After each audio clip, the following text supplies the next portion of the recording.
Welcome to Eternal Philosophies.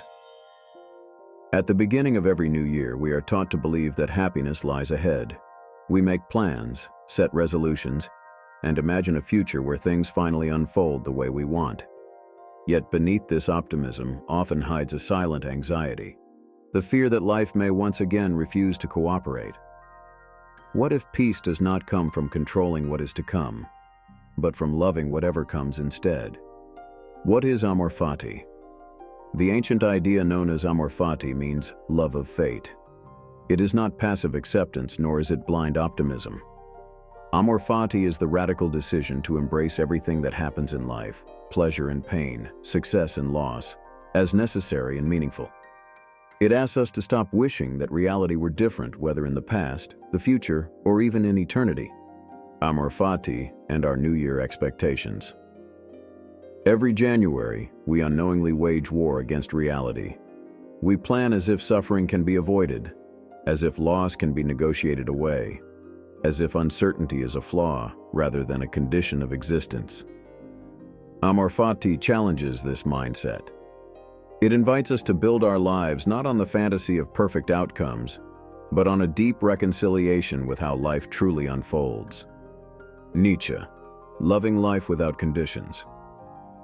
For Friedrich Nietzsche, Amor Fati was an act of strength. He believed that the highest form of wisdom was to desire nothing to be different, not backward, not forward, not for all eternity.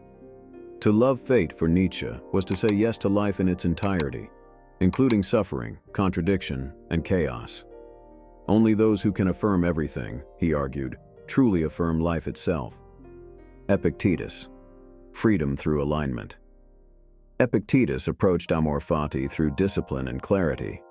He taught that suffering arises not from events themselves, but from our resistance to them.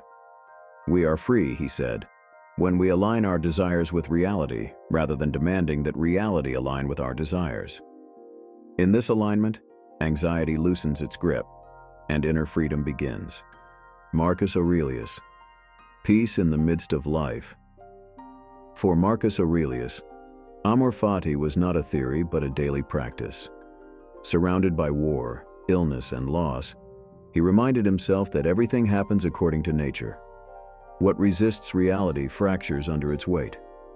What accepts reality flows with it, and finds peace even in difficult circumstances. Suffering, loss, and the shape of meaning. Amor Fati does not deny pain, nor does it romanticize suffering. Instead, it reveals a difficult truth. Suffering is not an interruption of life, but part of its structure. Loss teaches us impermanence. Pain refines our character, and hardship reveals depths within us that comfort never could. To love fate is to recognize that even our wounds participate in the making of who we are. As we move into 2026, embracing Amor Fati can radically transform our inner lives. We become less anxious because we stop fighting what we cannot control. We become happier because we stop postponing peace until conditions improve. When we love what happens, instead of merely enduring it, life stops feeling like an enemy and begins to feel like a teacher. Perhaps this year does not need better plans, stricter goals, or tighter control. Perhaps it needs deeper trust. To love your fate is not to surrender your power, but to reclaim it. Because the moment you stop wishing life were different, you finally begin to live as it is. Thanks for watching. If you like this video, please like, share, and subscribe to Eternal Philosophies. See you next time.